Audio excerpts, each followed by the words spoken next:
کھانے سے پہلے کی دعا بسم اللہ وعلا بسم اللہ وعلا برکت اللہ بسم اللہ وعلا برکت اللہ۔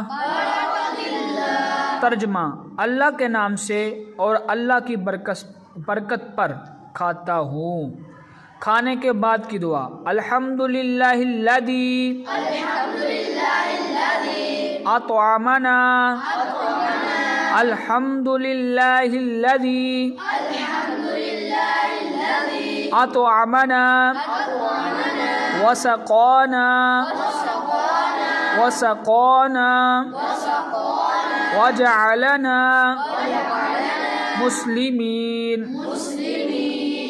اس میں یہ ہے کہ جب ہم اکٹھے دعا پڑھیں گے تو پھر من المسلمین پڑھیں گے، اور جب اکیلے دعا کھانا کھا کے فارغ ہوں گے تو پھر اس کے بعد صرف مسلمین ہی پڑھیں گے۔ اس کا ترجمہ: سب خوبیاں اللہ عز و جل کے لیے جس نے ہمیں کھلایا اور پلایا اور ہمیں مسلمان بنایا۔